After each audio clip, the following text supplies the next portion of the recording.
સ્વાગત છે મિત્રો આપ સૌની આપનું પોતાની યુટ્યુબ ચેનલ ઇઝી રસોઈ ડાયરીઝમાં. આજે આપણે બનાવીશું નાની ડુંગળી એટલે કે બેબી અનિયનનું શાક. એના માટે મેં અહીંયા 7 થી 8 જેટલી ડુંગળી લઈને બધી જ ડુંગળીના ફોતરા કાઢીને વિડીયોમાં બતાવ્યું એ પ્રમાણે કટ્સ કરી દીધા છે. હવે આપણે એક પેનમાં આશરે 5 થી 6 ટેબલ સ્પૂન જેટલું તેલ લઈશું અને તેલ સારી રીતે ગરમ થઈ જાય એ બાદ આપણે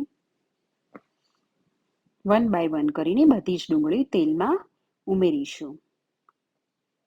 આપણે બધી જ ડુંગળીને શાલો ફ્રાય કરી દઈશું જેથી આપણી ડુંગળી અંદરથી કાચી ન રહે.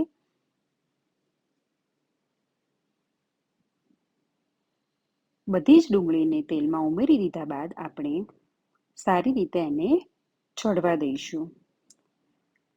વચ્ચે જરૂર લાગે તો આપણે 2 થી 3 વાર ચમચાની મદદથી હલાવી લઈશું જેથી ડુંગળી બધી જ બાજુ સારી રીતે શાલો ફ્રાય થઈ જાય.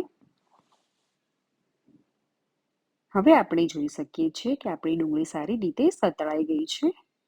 હવે આપણે એ જ તેલમાં રાઈ ઉમેરીને વઘાર કરીશું. મેં અહીંયા આશરે 1 ચમચી જેટલી રાઈ લીધી છે. આપણી રાઈ ફૂટવા લાગે એ પછી આપણે આશરે 1 ચમચી જેટલું એમાં જીરું ઉમેરીશું. ત્યારબાદ આપણે અડધી ચમચી જેટલી હિંગ એડ કરીશું. ત્યારબાદ 1 ટામેટાની મેં અહીંયા પ્યુરી લીધી છે. આપણે ટામેટાની પ્યુરીને સારી રીતે તેલમાં મિક્સ કરી લઈશું. ત્યારબાદ આશરે અડધી વાટકી જેટલી સિંગનો ભૂક્કો લીધો છે મેં. આપણે એ ભૂક્કાને સારી રીતે આપણી ગ્રેવીમાં મિક્સ કરી દઈશું.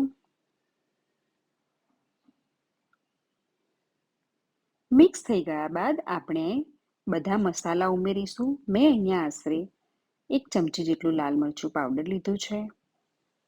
ત્યારબાદ અડધી ચમચી જેટલી હળદર પાવડર લઈશું અને 1 ચમચી જેટલું ધાણા જીરું પાવડર અને સ્વાદ અનુસાર મીઠું ઉમેરીશું.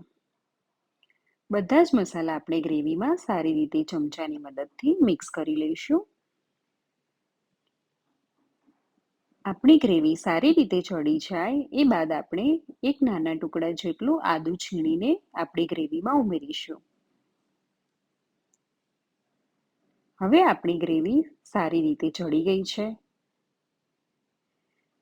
હવે આપણે સેલો ફ્રાય કરેલી બધી જ બેબી અનિયન્સ એટલે કે નાની ડુંગળી ઉમેરી દઈશું અને 4 થી 5 મિનિટ માટે શાક ચડવા દઈશું.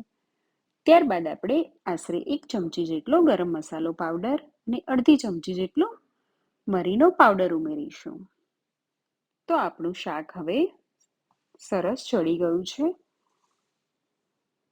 હવે આપણે એને સર્વિંગ પ્લેટમાં કાઢીને સર્વ કરીશું. આ શાક બાજરીના રોટલા, રોટલી કે ગરમ ગરમ ભાખરી સાથે પણ સારું લાગે છે.